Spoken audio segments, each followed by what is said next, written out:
Have we been here before?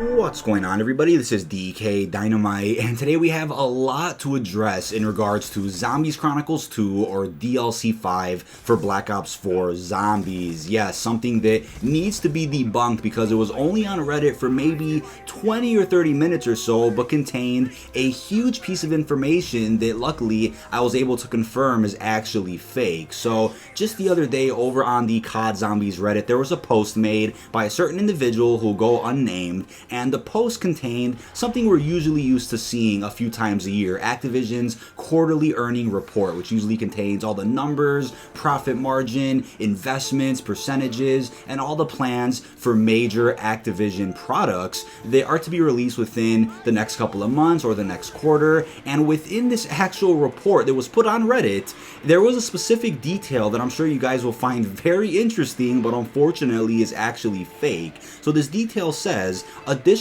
Black Ops 4 DLC pack to be released outside of Black Ops Pass. Profit boost before Call of Duty Modern Warfare sale rush. So that is a big detail that I'm sure Activision would not want to give away in a quarterly earnings report. They're usually very careful with spoilers when it comes to upcoming products, upcoming games, release dates, titles, DLC packs.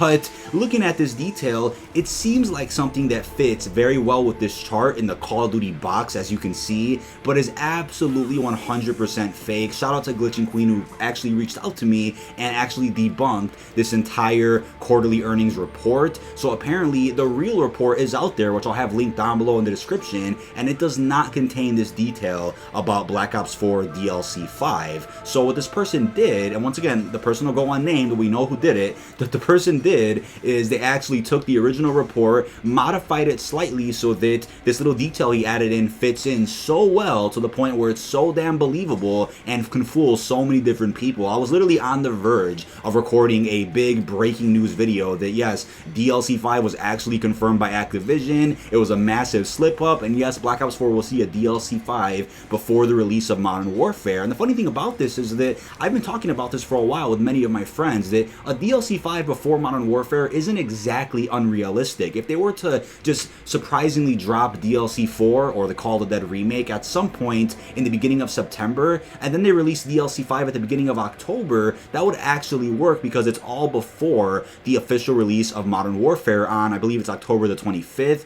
whatever the date exactly is. But it does make sense, and obviously the Modern Warfare beta begins, the second week of September, so to release DLC 4 before the official multiplayer beta for Modern Warfare, and then to release DLC 5 after the beta ends but before the official release of Modern Warfare would technically work. But I'm not sure if they're exactly ready for that, or if Activision wants to save a DLC 5 for later in the year, similar to how they handled the first Zombies Chronicles within Black Ops 3 Zombies. But what does this remind everybody of? This is exactly the same kind of leak that we got for Black Ops 3 DLC 5. So there was actually an investors chart that was leaked a couple of years ago, and on the investor chart it was revealed that a DLC pack for Black Ops 3 would be released in late 2017. And what ended up happening? We had the release date of Zombies Chronicles in May of 2017. So these investors charts definitely don't lie, but unfortunately this quarterly report that was posted on Reddit and was quickly taken down is in fact fake. But once again, I'll admit I was fooled, and so were many of my friends who also make content out there. So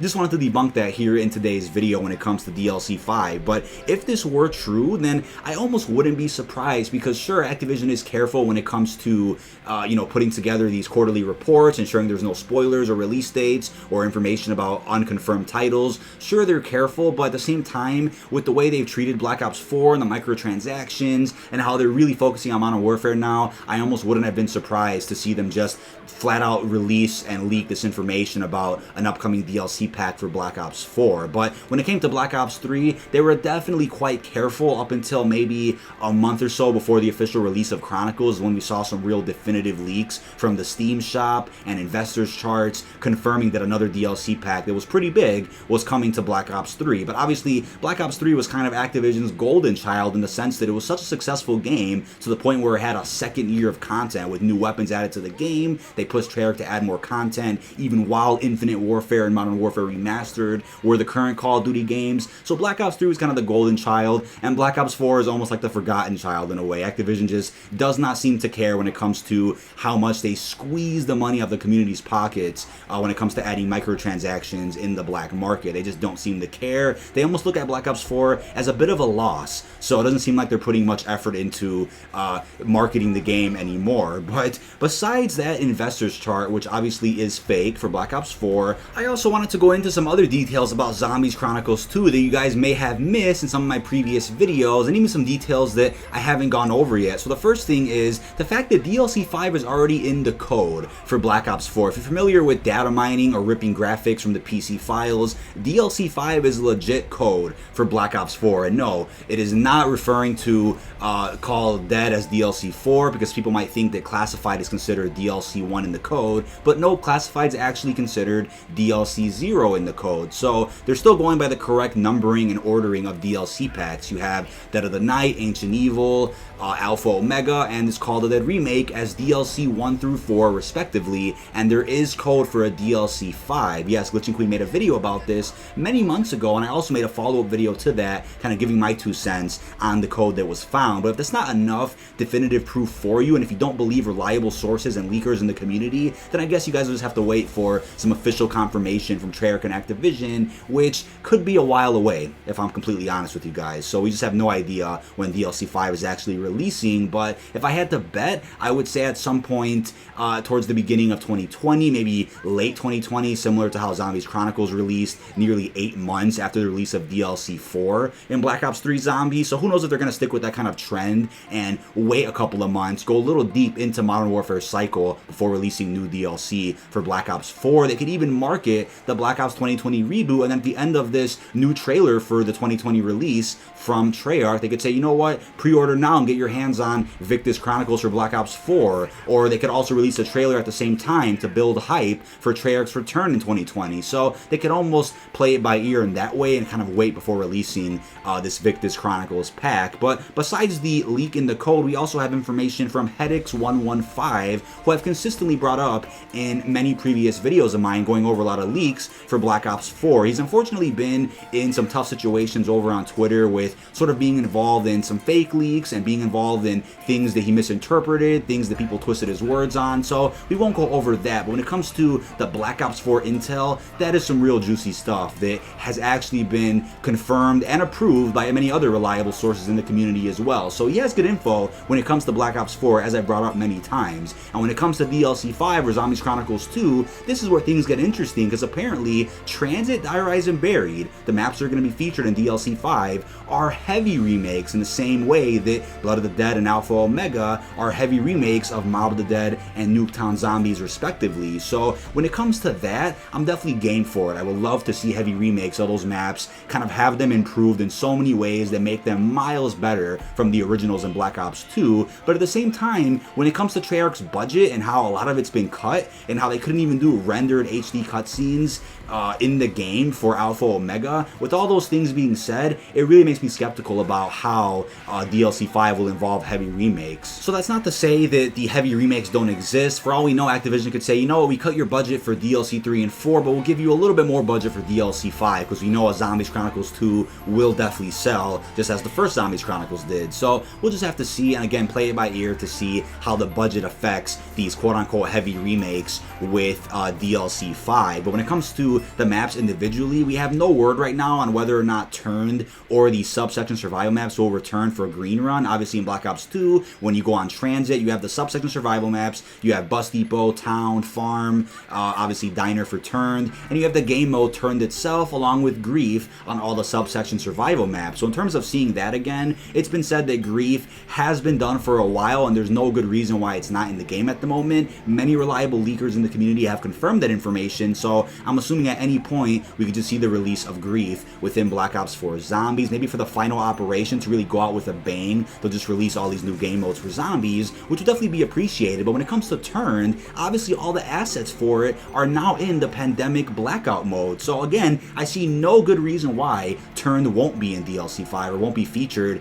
on Green Run Subsection Survival maps. So we'll just have to, again, see what they end up doing when it comes to DLC 5. We have to see how much budget they have left. But again, there's no good reason why the same assets that are in Blackout can't be used for zombies to make a traditional turn mode. Maybe they're just spicing it up a bit, still working on it, still developing a replayable version of turn compared to the original, which was just reverse gun game from Black Ops 2. So again, hopefully they end up doing that later on. But as of right now, many reliable leakers haven't heard a bunch of information about it, but for all we know, it could be in talks. It could still be in development behind the scenes. But when it comes to Diarize, that's also very interesting because we've heard that there's going to be a new transportation system on Diarize. So something along the lines of fast travels and the Ruins grappling hook. So that would be very useful to have as opposed to relying on trample steams and the elevators to get around from building to building. That would really speed things up for the Easter egg, assuming that they're going to be different Easter eggs now, and just getting around from place to place to buy your perks, get your weapons, and not have to,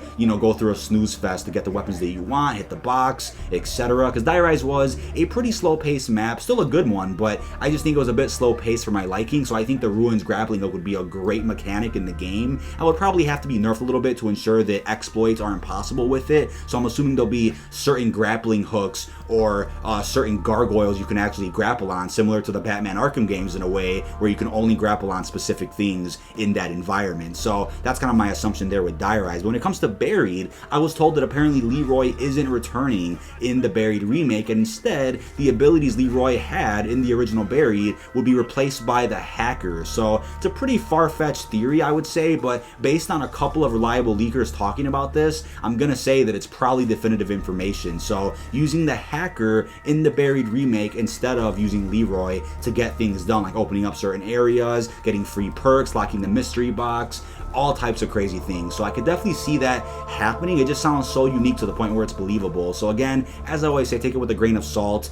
These leakers could have had bad information. These leakers could have had good information. We just don't know at this moment in time. But those are the pretty key details about the DLC 5 remakes for Zombies Chronicles 2. Now, on top of all of that, I was also told that a bus route B is definitely going to be happening in the Transit remake, and you apparently have to make Ted angry in order to initiate the bus to go to bus route B. And in terms of where bus route B even is also unknown, but I could definitely see Treyarch playing on that meme and kind of giving us something that we all speculated about and didn't actually exist within Black Ops 2 Zombies. So another good thing to look forward to, which I hope does come into fruition with DLC 5. But besides that, we also have 2 out of the 4 Victus characters already modeled and essentially remastered for current gen platforms. So we obviously have special orders for Misty and Russman, which make them playable characters in Blackout, and they'll inevitably be used within the DLC 5 remakes when they do bring back the Victus crew. So all we have left to see is Samuel Stuhlinger and Marlton within Blackout in the form of special orders. Maybe there'll be free tiers in the next Contraband stream for the final operation. We'll just have to wait and see how they end up releasing the next 2 Victus characters. But once those 2 characters are released in Black Ops 4, then they essentially almost have every single thing they need for DLC 5. They'll have the 4 brand new character models for the Victus crew. You'll have the voice actors all available, since seemingly all of them have returned to do their voices for various zombie map radios, telephones, the Blackout voice lines. We obviously already have the transit bus on the multiplayer map Remnant. We even have all the Blackout locations for the Victus trilogy. We have most of transit done. We have the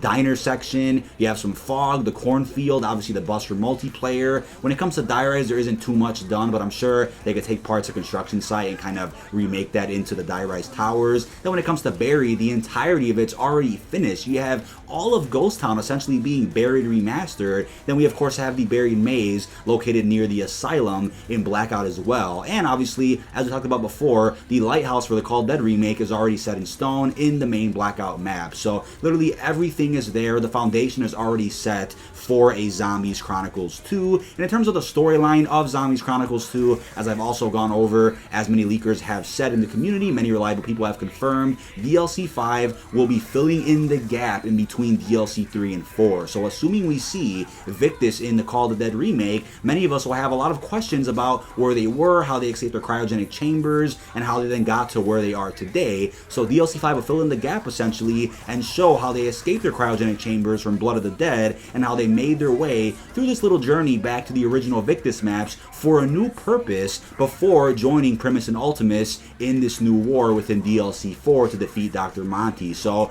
obviously DLC 4 will be marketed as the end of the Ether storyline, but DLC 5 will fill in a very important gap leading up to those events in DLC 4, which is very important to think about. Now when it comes to many popular fan theories about what Victus is going to be doing in DLC 5 as they revisit those Victus maps, obviously these Victus maps are going to look a lot better. We obviously have the Avogadro being sent to the Hanford site, which is transit at the end of the Alpha Omega Easter egg. So we'll obviously be seeing the Avogadro again in this transit remake, because obviously, as many people have also confirmed, big storyline people do know that the Avogadro was sent to a new version of the Hanford site at the end of Alpha Omega. He was not sent to the original transit, and Alpha Omega is not a prequel to transit, because a lot of radios in Alpha Omega even confirmed that Russman and some other scientists were the ones that sent the Avogadro from Camp Edward to the Hanford site in the original universe when we played transit in Black Ops 2. The Avogadro is also a lot bigger in Black Ops 4, which means that he's at his full potential and his full power and his full form within BO4, so we'll see a very overpowered version of the Avogadro within this transit remake. So other theories suggest that we're probably going to be reactivating those polarization towers, which we actually activated in Black Ops 2 for the benefit of either Dr. Maxix or Dr. Richtofen, depending on who you chose in that game. You activated those towers for their benefit, but now in the DLC 5 remakes, who will we be reactivating those towers for? Maybe it's Primus Nikolai, since he still has a soul. Maybe he can use that extra power and harness it to defeat Dr. Monty. Or maybe it's Ultimus Richtofen, who has another trick up his sleeve, and maybe fools Victus into reactivating those towers to give him more power so he could betray us at the end of the DLC 4 remake. We just don't know, but I do believe it makes the most sense for Victus to reactivate those towers, but for our benefit this time, to defeat Dr. Monty and destroy all of the 115 at the Tunguska 115 deposit site in Siberia, instead of the original purpose of those towers, which was to essentially either give all the power to Maxis or Richtofen to truly enter Agartha and take over the Ether. But that is about it when it comes to Zombies Chronicles 2 or DLC 5. This has been DK Dynamite. I hope you found this video helpful, and expect more videos like this when it comes to sort of breaking down all the new leaks, theories, and storyline evidence we have for the Call of the Dead remake and these DLC 5 Victus maps. That is about it. Really hope you've enjoyed, and peace out, everyone.